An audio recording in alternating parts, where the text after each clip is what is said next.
All right, welcome to Shy Guy, Marriage Guy. So this is going to be a maybe a podcast, a documentary. I don't know. Basically, what I want to do is give guys a real look at how to try and save your marriage.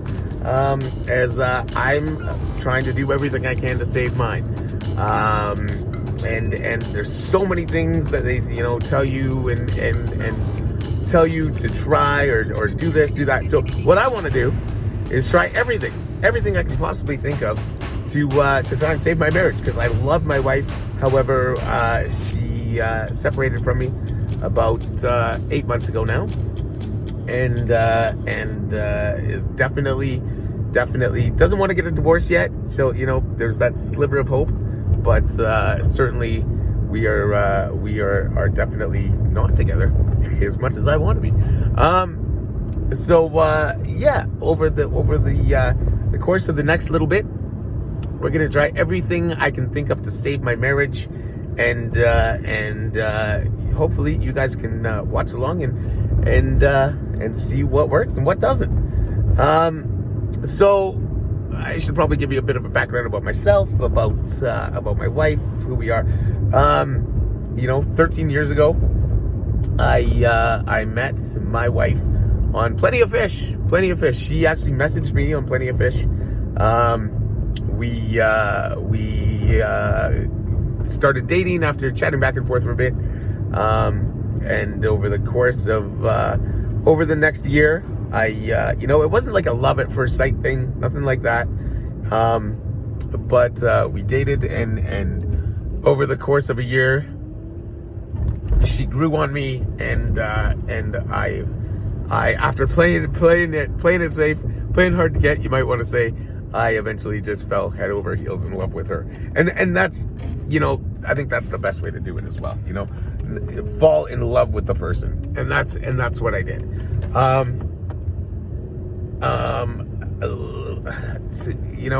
It's so hard being where I am right now. I fell in love with my wife.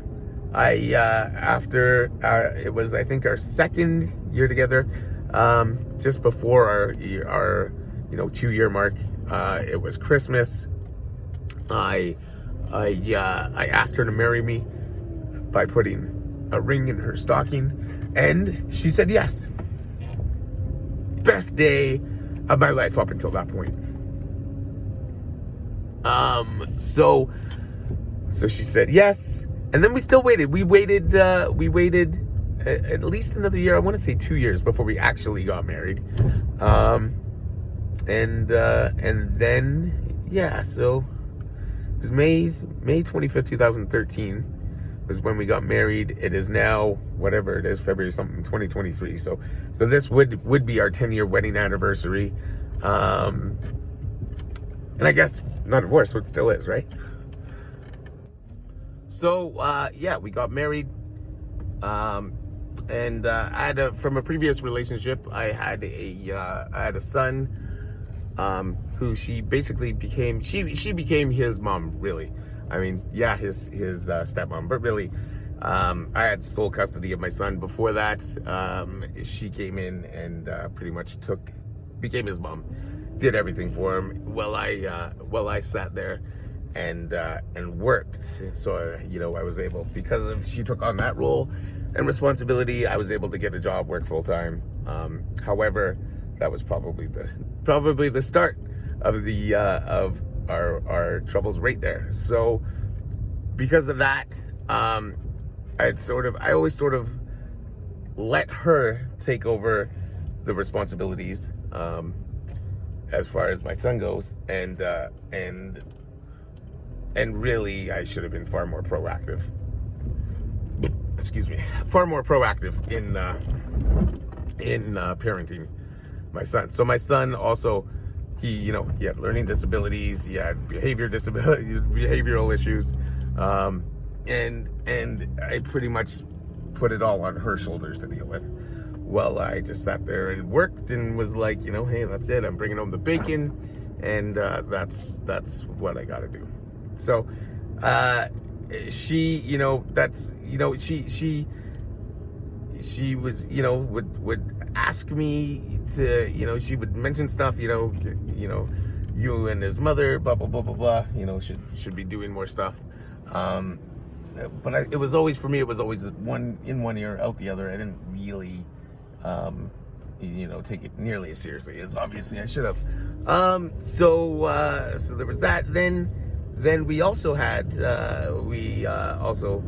two children of our own once we were married, and two beautiful young daughters, and so again. She was the mom, stay-at-home mom. I ended up getting the job in the film and television industry, made a ton of money, and again, that was my role. I sort of figured, all right, your role is the kids, the house, the kids. You take care of that. I pay for everything. Unfortunately, that came at the cost of spending any time with my wife whatsoever.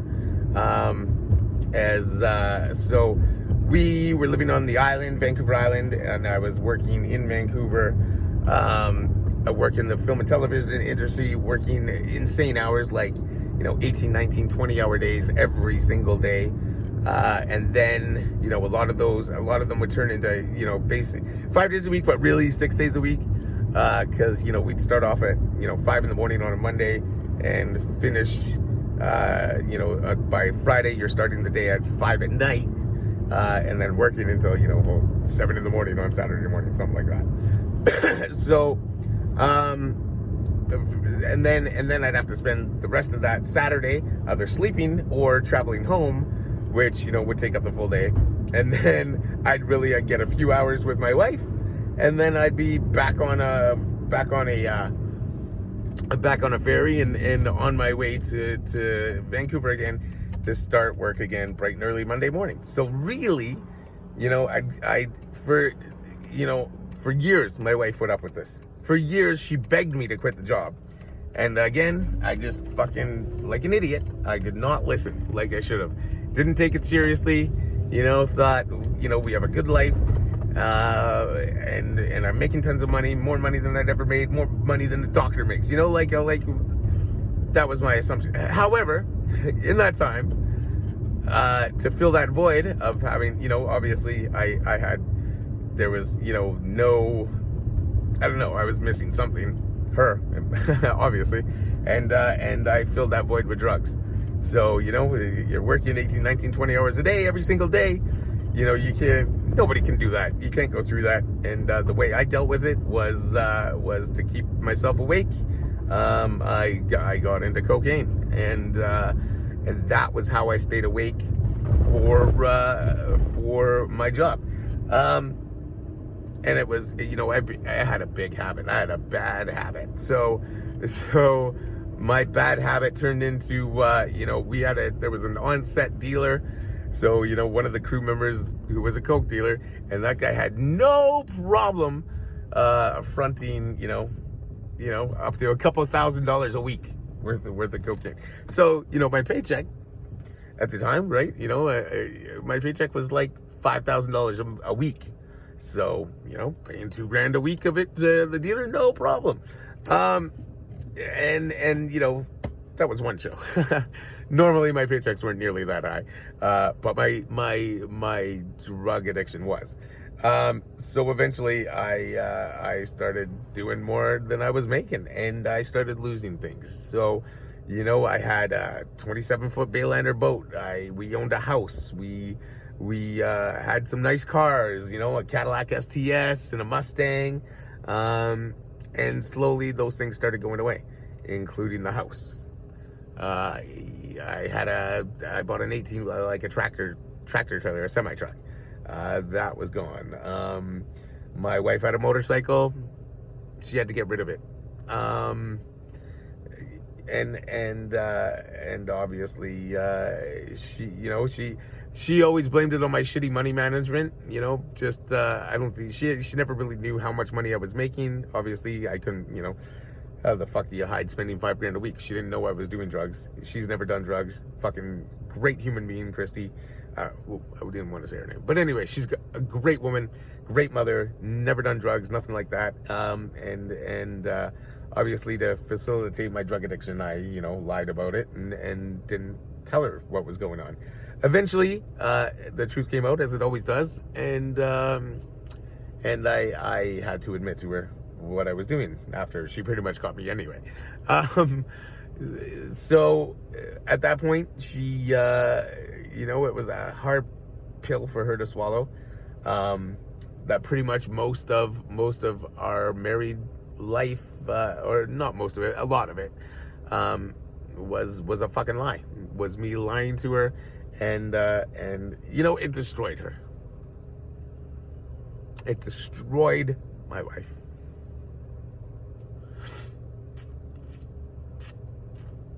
Yeah. I don't feel good about that. Broke our trust, 100%. Any trust she had for me. But she still gave me another chance. She still gave me a chance. So I quit. I quit. And I tried to work less. However, I really didn't. I still had to work just as much, and eventually the addiction came back. I relapsed. And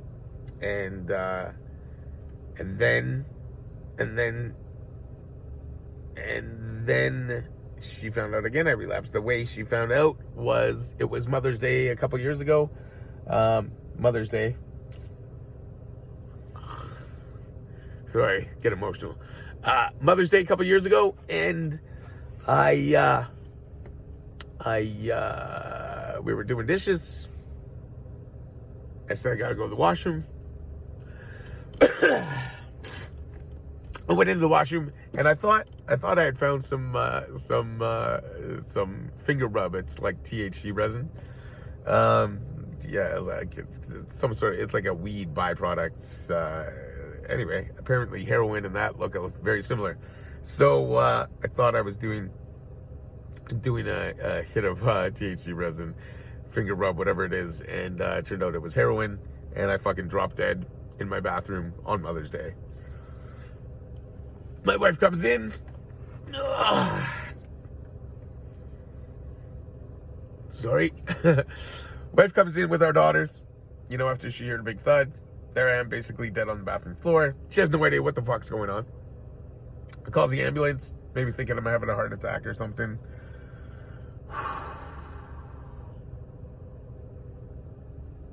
One sec. I wish I could pause this, but I can't. Anyway, so ambulance gets there. Blah, blah, blah, blah, blah. They're like, we have to give him Narcan. She's like, Narcan? What? He doesn't do drugs? Blah, blah, blah. We had a drug addiction, but he quit. Well, nope.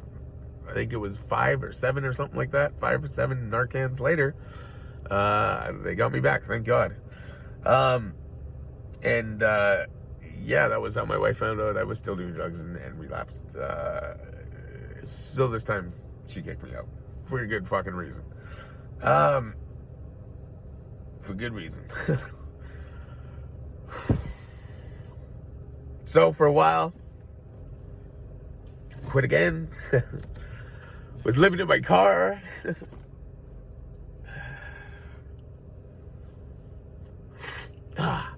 Was living in my car, quit again, and doing okay for a few months, trying to navigate how to, and eventually she gave me another chance, and needless to say, I fucking blew that too. Blew that chance too, fucking, so she left anyway. At my lowest, I was fucking in an East Hastings alley, fucking pretty much all day. Fucking, smoking crack. That was my low point. And my wife took off. She took the kids, she left. I convinced her to come back. Gave her another shot. I relapsed, a couple weeks later again. That was it. She was gone for good. That was 10 months ago. So she took off back to the island. I she was like, as long as you're fucking sober, you can help me out with the kids. So I quit my fucking job that she'd been asking me to quit for 10 months. And I came back to the island. And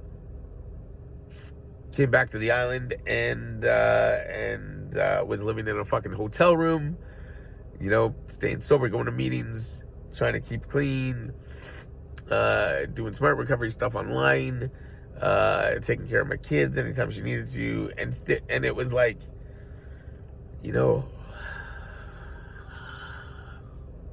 so hard. One foot in the door, one foot out. That was the problem. So you're sort of half working on things between us. Half the time she was open to working on between us. Half the time she was fucking hated me, didn't want nothing to do with me. That was kind of where we were at for months. We were doing this for months. And then I ended up, what happened? How'd it go? I ended up relapsing again. And she caught me, and then didn't want to work on us at all. I quit, got sober, talked her into working on us a little bit, and we were, bouncing back and forth, and then I'd fuck up or piss her off. She, at some point I ended up staying on her couch, so she let me back in the house to sleep on her couch. It was like Christmas recently. Things were going good. At this point I haven't done drugs since, so it's now fucking, what are we in? We're in March. I haven't done drugs since July. July was the last time I had used. So of course my big thing was, okay, look, I'm doing, she'd been asking for years, wanting me to quit my job.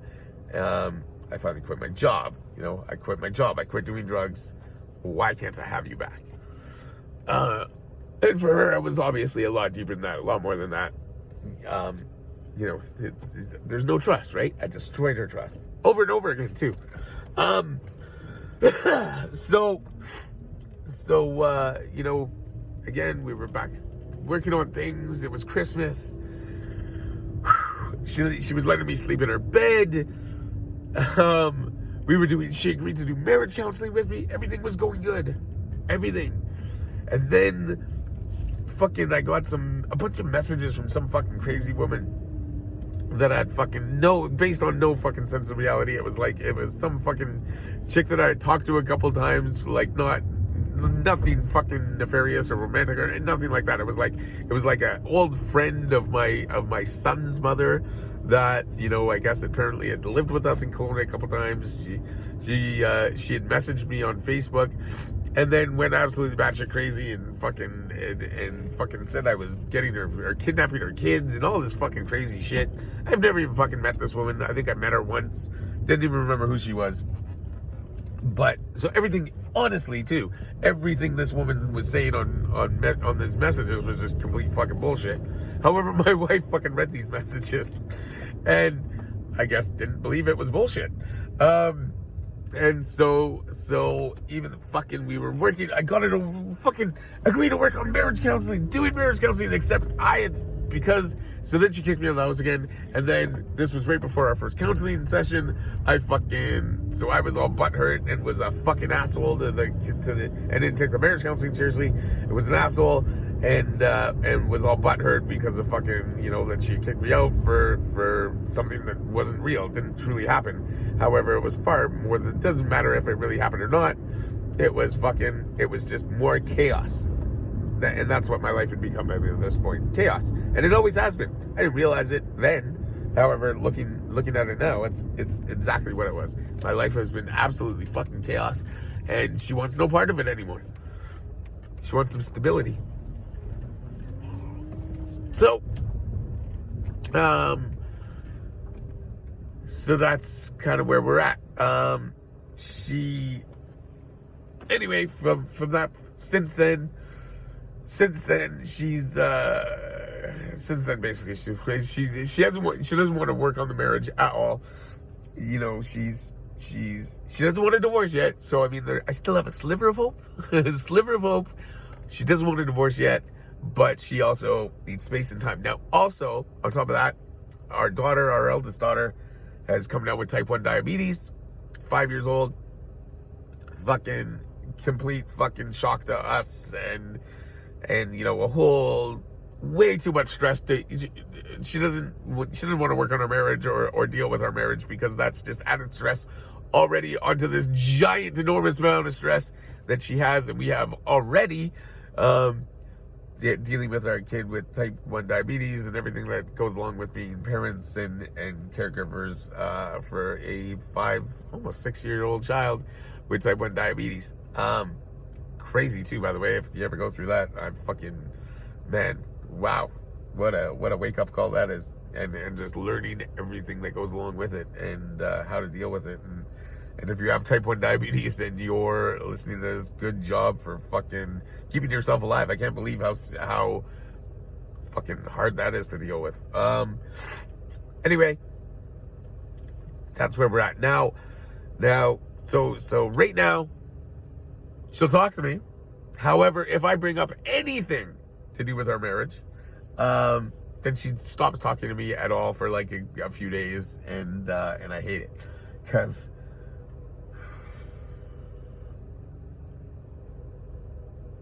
I love my wife more than anything.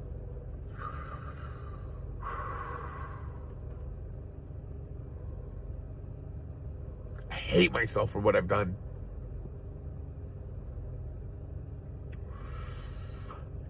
And I just want to get it right and fucking make up for the fucking shit I caused.